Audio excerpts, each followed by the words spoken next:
Sí, hermano, le damos gracias al Señor por estar un día más en su presencia, por estar aquí en la casa del Señor.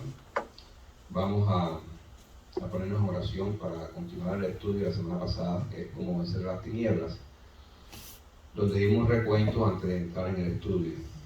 Vamos a orar. Sí, Padre, amado, te damos gracias por estar aquí, Señor. Te bendecimos, te alabamos, porque tú eres bueno para siempre tu misericordia. Gracias, Señor, por tu palabra, por todo lo que tú nos enseñas a través de tu palabra, Señor.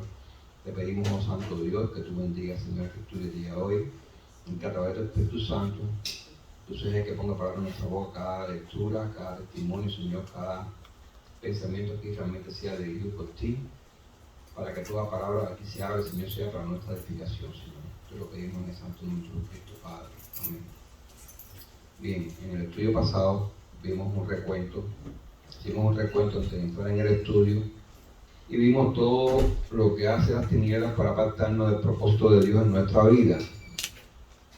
Y nos quedamos justo en el punto donde íbamos a entrar de cómo vencer las tinieblas. Y allí hablamos que Jesús se posicionó bajo la unción y la cobertura del Espíritu Santo y la revelación y autoridad de la palabra de Dios. Ahora, y hicimos una pregunta: ¿cómo vencer las tinieblas? Que es este estudio. Pero primero vamos a ver algunos atributos de Jesús. Según la Biblia, que es la palabra de Dios, la unción tiene diferentes usos. Pero hay un tipo de unción que viene directa de parte de Dios. Ahora, en el Antiguo Testamento se ungían sacerdotes, se ungían profetas y reyes para establecer una señal delante de los hombres de que el mismo Dios los había escogido, y por lo tanto la presencia y el poder de Dios iba a estar con ellos y sobre ellos. Esta unción se hacía con aceite y era una tipificación de la verdadera unción de parte de Dios a través del Espíritu Santo. Este era uno de los usos que tenía la unción en el Antiguo Testamento. Se ungía con aceite a aquella persona que Dios escogía para que guiara al pueblo, para que fuera la voz de Dios en medio del pueblo, para que fuera también ese sacerdote que Dios iba a usar para redimir los pecados del pueblo. Eran posiciones importantes que respondían al Dios vivo y verdadero y que estaban representando la acción de Dios vivo y verdadero sobre un pueblo que le iba a guiar, que le iba a formar, que le iba a educar, porque había que educar a ese pueblo. Como que hay que educar a este pueblo también, y se educa a través de la palabra de Dios. Ahora, el verbo hebreo mashá, que significa ungir, en el griego el verbo es krio, que significa lo mismo, son dos idiomas diferentes. El sustantivo del verbo mashá es meshía, que significa el ungido de Dios. En el griego es Christos, que también significa el ungido de Dios. En el Nuevo Testamento este título pertenece solo a Jesús. Jesucristo es el Mesías o el Cristo, que significa el ungido de Dios. El ungido de Dios para liberar al pueblo. Ahora, aquí donde viene la confusión de los judíos, que ellos ven al Mesías como ese rey invencible que viene del linaje de David, que se va a sentar en un trono y que va a libertar a Israel de todos sus enemigos. Y el Cristo viene para libertar a Israel, pero para libertar también a toda la humanidad del pecado, no de un enemigo físico, sino de un enemigo espiritual que lo aparta de Dios. Y esta es la gran diferencia y donde ellos tropiezan porque no ven esta parte. Jesucristo vino a traer salvación a la raza humana.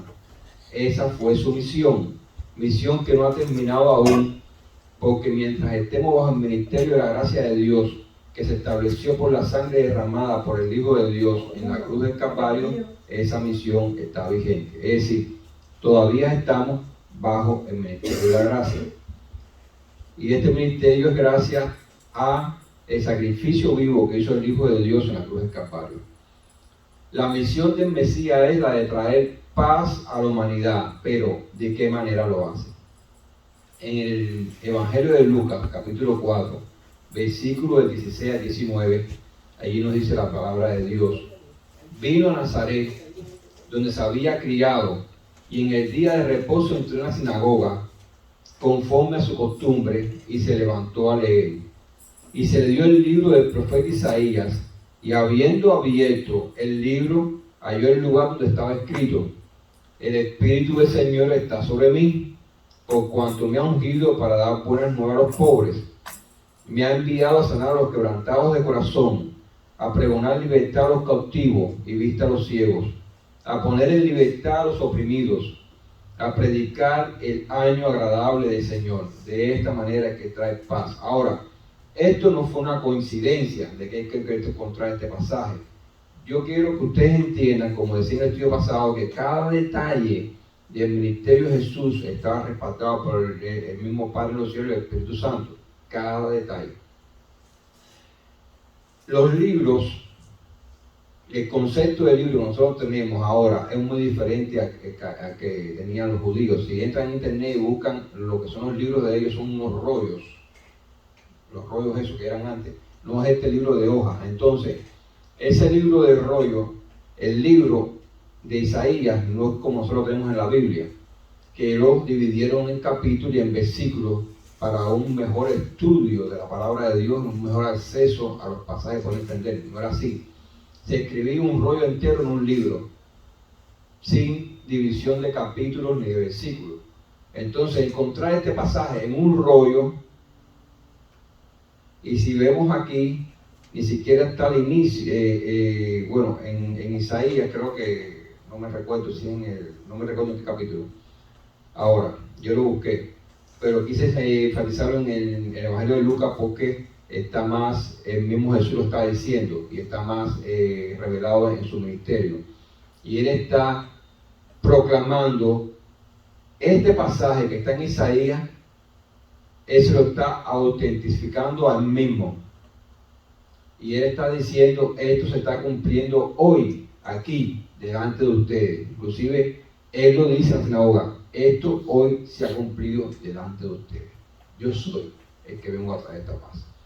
Y la vengo a traer de esta manera. Por cuanto lo quisieron apedrear. Cada detalle del ministerio de salvación que venía a establecer Jesucristo a través de su sacrificio vivo, fueron cubiertos, cuidados y guiados por el Padre y por el Espíritu Santo. La palabra de Dios nos enseña que Jesús es el camino, la verdad y la vida, y que nadie va al Padre si no es a través de él. ¿Qué significa que Jesús es el camino? En el contexto de la cultura y del tiempo que Jesús le tocó vivir, presentarse a Jesucristo como el único camino a Dios era algo más que serio, porque en el mismo momento que Jesús está haciendo eso, Él está invalidando todo tipo de patrón, cosa, costumbre y forma a través de los cuales los hombres tenían como referencia para intentar acercarse a Dios. Cuando Él dice, yo soy el camino a Dios, todo lo demás queda invalidado. Toda referencia, patrón, costumbre, todo, tradición que tenga un hombre por el cual él piense que se acerca a Dios de alguna manera, en el acto queda invalidado cuando Jesucristo se presenta como el único camino a Dios. Y eso es algo chocante, que a ti te críe en una cultura, que te críe en una tradición, en un hogar, enseñándote algo que ha venido a ser tradición por siglos y que de repente venga un ser, porque Jesucristo era un hombre, era Dios encarnado, y te diga, yo soy el único camino a Dios.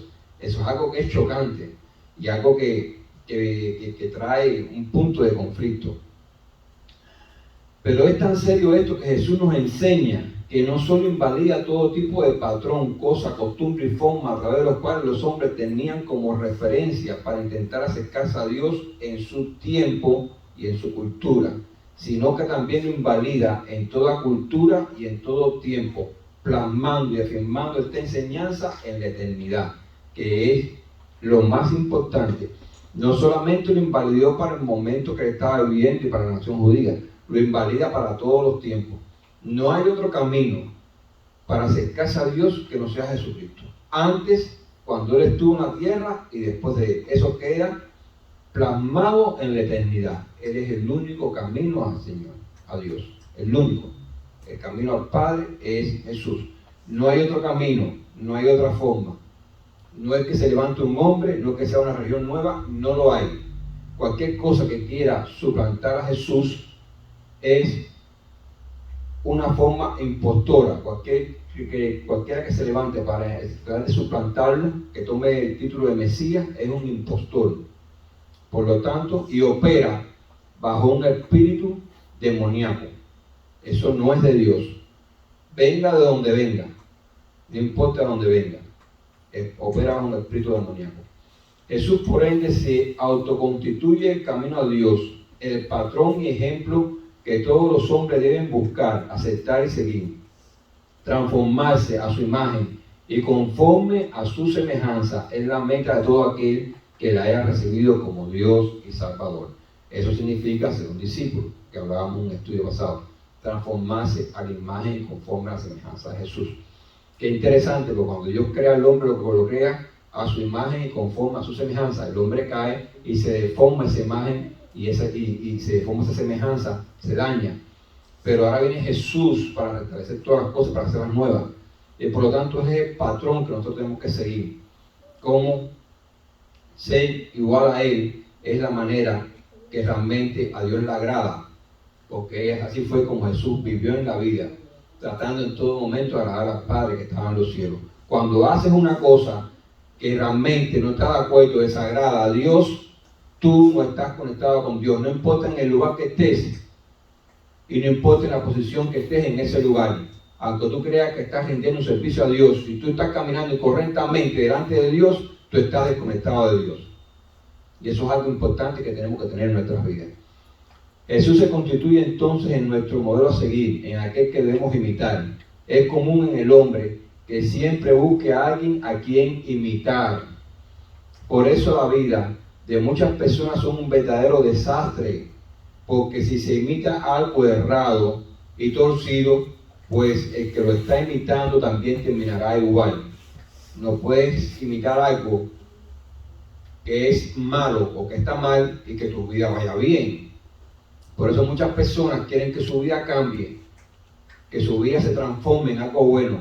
Pero si sigues haciendo lo mismo que te ha llevado a fallar, a errar y a estar mal en tu vida, pues no vas a tener buenos resultados. Para que tu vida cambie, tú tienes que cambiar patrones y conductas de tu vida, para que entonces las cosas te vayan bien. Y Jesús nos invita y nos insta a que nosotros cambiemos, y Él se nos muestra como el patrón que nosotros debemos seguir. Solo Jesús es el correcto y único modelo a imitar, pero todo aquel que se identifique como hijo de Dios, como alguien que ha nacido de nuevo del lado del Espíritu, Jesús debe ser nuestro ídolo. Y nosotros, su fan número uno, el único a imitar en la vida de un cristiano es Jesucristo, nadie más.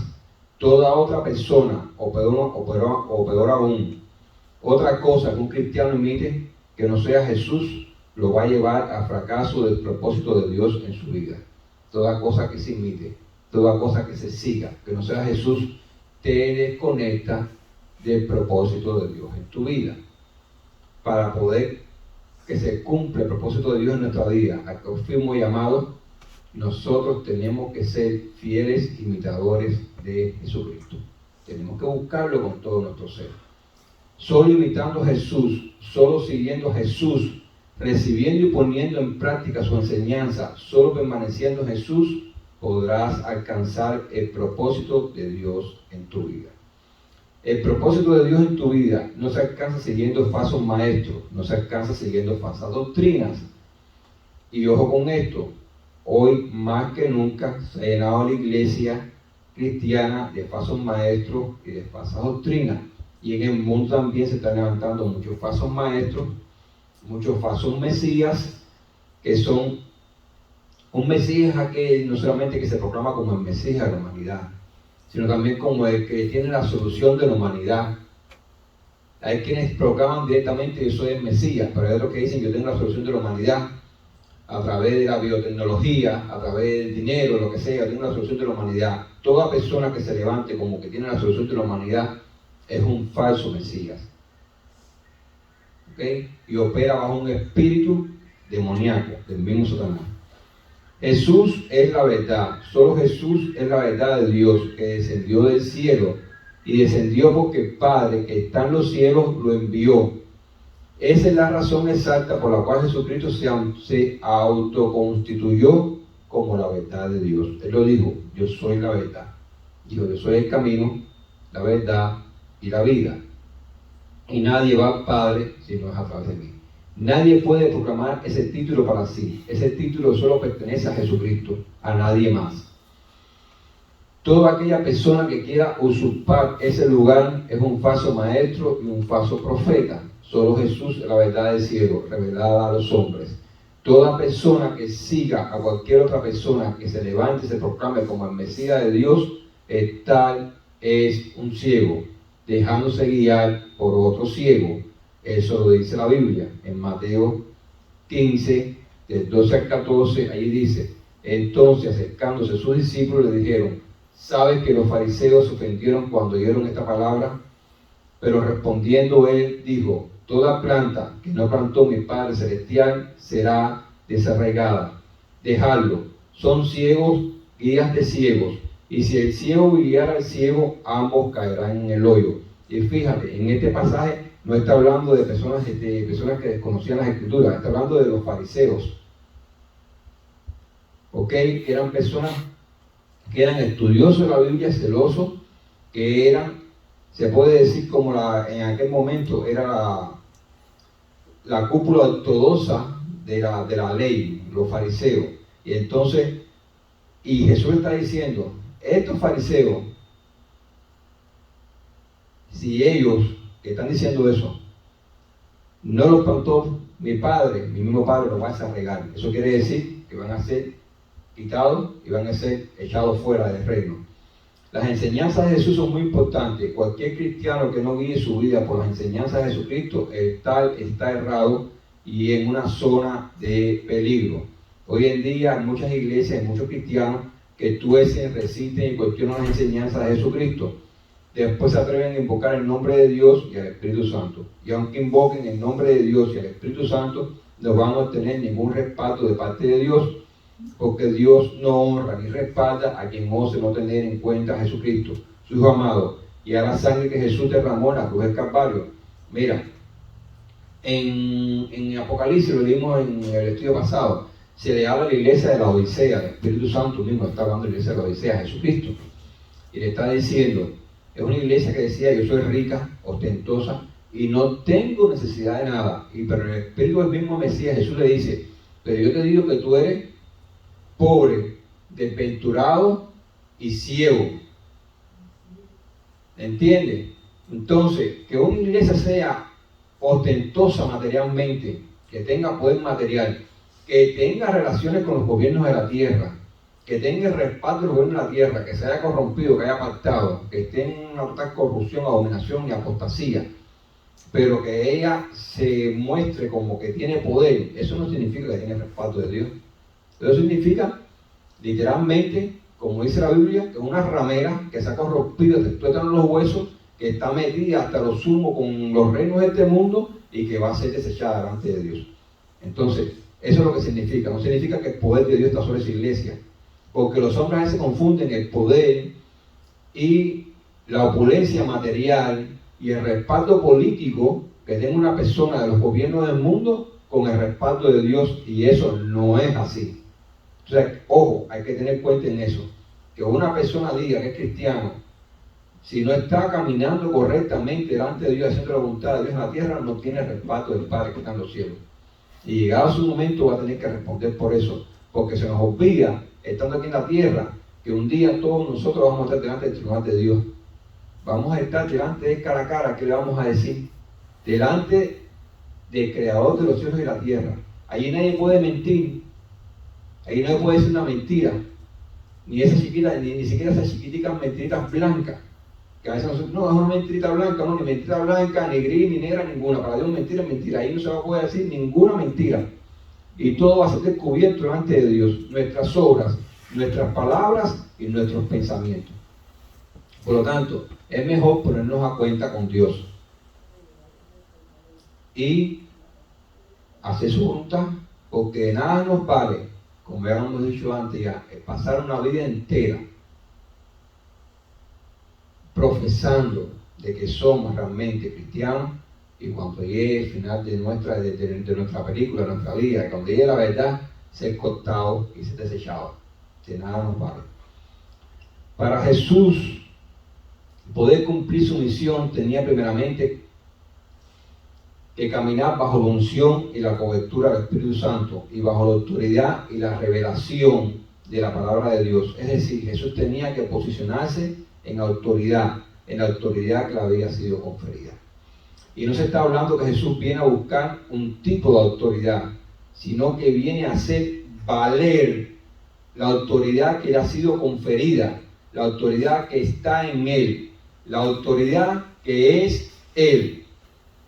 Jesús no vino al mundo a pedir licencia para Él hacer su ministerio, ni para ir a salvar la humanidad. Jesús no vino a pedir permiso para postularse como rey. No vino a hacer una campaña. Yo voy a hacer una campaña para que todo el mundo me reconozca como rey. No, Jesús es el rey. Amén. Jesucristo es el rey, no un rey más, sino el rey de toda la creación. En Apocalipsis capítulo 19, versículo 16, dice allí, en el libro último de la palabra de Dios, allí lo afirma. Es como que ahí están poniendo un cuño y una firma que solamente la puede poner Dios. Y dice: y en su vestidura y en su muslo tiene escrito este nombre: Rey de Reyes y Señor de Señores. Entonces, este es uno de los títulos de Jesucristo, pero también Jesucristo es el Verbo, la palabra activa de Dios, el Verbo hecho carne, la palabra de Dios encarnada en forma humana. Y basándonos en lo que la palabra de Dios nos revela con respecto a este suceso, podemos decir sin temor a equivocarnos que Jesús es la palabra profética de Dios hecha carne. Toda la sabiduría y revelación de la palabra de Dios están en Él y encerradas en Él. En Juan 1, del 1 al 3 dice: en el principio era el Verbo, y el Verbo era con Dios, y el Verbo era Dios. Este era en el principio con Dios. Todas las cosas por Él fueron hechas, y sin Él nada de lo que ha sido hecho fue hecho. Todas las cosas fueron hechas, constituidas por la palabra de Dios, que es Jesús.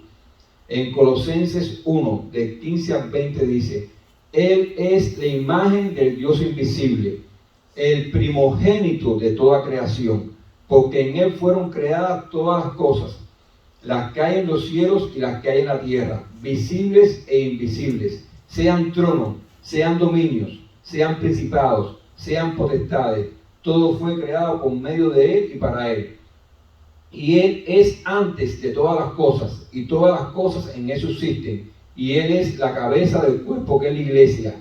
Él que es el principio, el primogénito de entre los muertos, para que en todo tenga la preeminencia.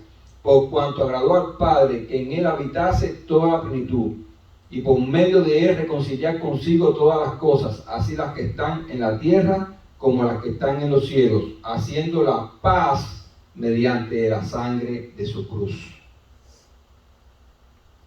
Ese es Jesús. En Él se hicieron todas las cosas, pero también todas las cosas subsisten en Él. Sin Él, nada de lo creado subsiste. Entonces podemos preguntarnos: ¿qué está oculto a los ojos de Jesús? Vamos a ver dos ejemplos. En Juan 1, 47, 50 dice: cuando Jesús vio a Natanael que se acercaba, dijo de él: he aquí un verdadero israelita, en quien no hay engaño. Le dijo Natanael: ¿de dónde me conoces? Respondió Jesús, le dijo: antes que Felipe te llamara, cuando estabas debajo de la higuera te vi. Respondió Natanael y le dijo: Rabí, tú eres el Hijo de Dios, tú eres el Rey de Israel. Respondió Jesús y le dijo: porque te dije, te vi debajo de la higuera, ¿crees? Cosas mayores que estas verás. Mira, la higuera para Natanael es como ese lugar que uno se retira a estar a solas con Dios. Allí donde uno se va a meditar, donde uno se va a orar, donde uno va a hablar a solas con Dios. Era un lugar que se suponía que allí solamente Natanael y Dios sabía que Natanael estaba. y que él estaba hablando con Dios, que nadie más lo sabía. Ese era su lugar íntimo. Y Jesús le está diciendo, cuando tú estabas en tu lugar íntimo, yo te vi.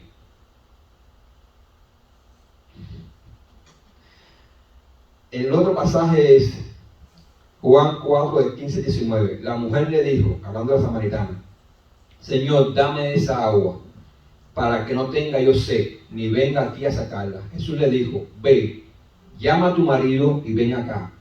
Respondió la mujer y dijo, no tengo marido. Jesús le dijo, bien has dicho, no tengo marido, porque 5 maridos has tenido, y al que ahora tienes no es tu marido. Esto has dicho con verdad. Le dijo la mujer, Señor, me parece que tú eres profeta. Esta mujer, Jesús le está revelando cosas de su vida que solamente conocían personas de su aldea, personas que la habían visto en su vida. Ella nunca había visto a Jesús. Sin embargo, Jesús le está hablando de cosas de su vida. Estas dos personas tuvieron un encuentro personal con Jesús, y cuando esto aconteció, fueron confrontados por la palabra profética de Dios, revelándose aspectos íntimos de su vida que un extraño, por decirlo así entre comillas, no podía conocer. Pero aunque no lo sabían, ellos para Jesús no eran unos extraños. Se me acaba el tiempo. Voy a terminar con este pasaje. En Jeremías 1:5, mira lo que Dios le dice a Jeremías. Vino pues palabra de Jehová a mí diciendo, antes que te formase en el vientre te conocí, y antes que nacieses te santifiqué, te di por profeta a las naciones. Somos concebidos en Dios antes de que el mismo Dios nos forme en el vientre de nuestras madres. Somos concebidos en Dios. Dios nos concibe en Él. Él nos conoce en Él. Quiero que ustedes entiendan que el hombre habla de cuerpo, de alma y de espíritu, pero deberíamos ponerlo al revés. Deberíamos ponerlo de espíritu, alma y cuerpo. Lo último que se forma de ser humano es el cuerpo, y lo forma Dios en el vientre de una madre. Por eso es tan importante este mensaje, no es un mensaje superficial. Cuando se está destruyendo una vida en el vientre de una madre, se está destruyendo algo que ya Dios concibió y amó antes de formarlo en el vientre de la madre, y que tiene un propósito de antemano.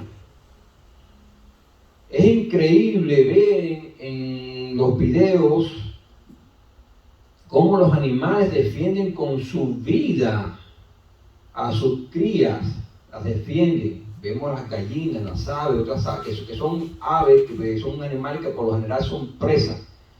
Y ellos defienden de depredadores con su vida, y defienden de una manera agresiva a sus crías. Y ven que la humanidad, de una manera agresiva, está poniendo leyes y está impulsando y forzando a que esas leyes se cumplan para destruir la vida que Dios crea en el vientre de una madre. Es completamente irracional. Entonces, el mensaje esencial de estos dos estudios es que Dios está buscando discípulos. Discípulo en algún sentido es que es sinónimo, estoy preguntando, es sinónimo de lo que Dios está buscando, es que nos convertamos de nuestros viejos caminos. Cuando tú buscas el significado de convertirse, dice que das un giro de 180 grados. ¿Qué quiere decir? Tú ibas para acá. Estos eran tus propósitos, tus sueños, tu vida. Dios está buscando que te vuelvas acá, y ya no van a ser tus propósitos ni tus sueños. Tú estás buscando los sueños de Dios. Dios quiere que nosotros seamos eso. Tenemos que dar un giro de 180 grados. Ya tus deseos no pueden ser tus deseos, tus propósitos, tus sueños. Tú tienes que caminar en pos a lo que Dios quiere de ti. Sí, mira, el arrepentimiento significa realmente un cambio de mente. Amén. Cambio de mente significa que tú reconoces una conciencia de cómo está tu vida, de lo más que está delante de Dios. Y que necesitas un cambio. Dios viene a tu vida para ayudarte a caminar. ¿Por qué? Porque muchas veces tenemos que luchar contra las cosas que se implantaron como patrones en nuestra vida. Y tenemos que luchar, tenemos que batallar. Dios no nos levanta como personas que van a ser incapaces espirituales, que van a ser impedidos espirituales, que van a ser gente, no. En Jesucristo estamos completos. Y estamos completos para luchar, para levantarnos y para caminar en pos de Él. Tenemos que hacer un giro, como decía la hermana, a 180 grados. Significa que si caminamos en una dirección, tenemos que ir hacia detrás. Significa que si estamos en el camino ancho y espacioso que va a ser la perdición, ahora tenemos que caminar en el camino estrecho y angosto que va hacia la salvación. Eso es lo que significa. Entonces, vamos a dejar este estudio aquí. Yo quería terminar aquí, pero no me da el tiempo. Vamos a orar y vamos a despedir el estudio. Sí, Padre amado, te damos gracias, Señor, una vez más. Te bendecimos y te alabamos. Gracias por este estudio, Señor. Te pedimos que tú guardes esta palabra en nuestras mentes y en nuestros corazones, Señor, y en toda persona que la pueda ver a través de las líneas, Señor. Y que tú nos hagas meditar en ella y que tú, Señor, realmente, si hay algo en nuestras vidas que debemos cambiar, nos ayuda a cambiar y a caminar en pos de ti, Señor. En el nombre de Jesús, gracias por darnos tu Hijo Jesucristo, por darnos nuestro Señor y nuestro Salvador, Padre. En el nombre de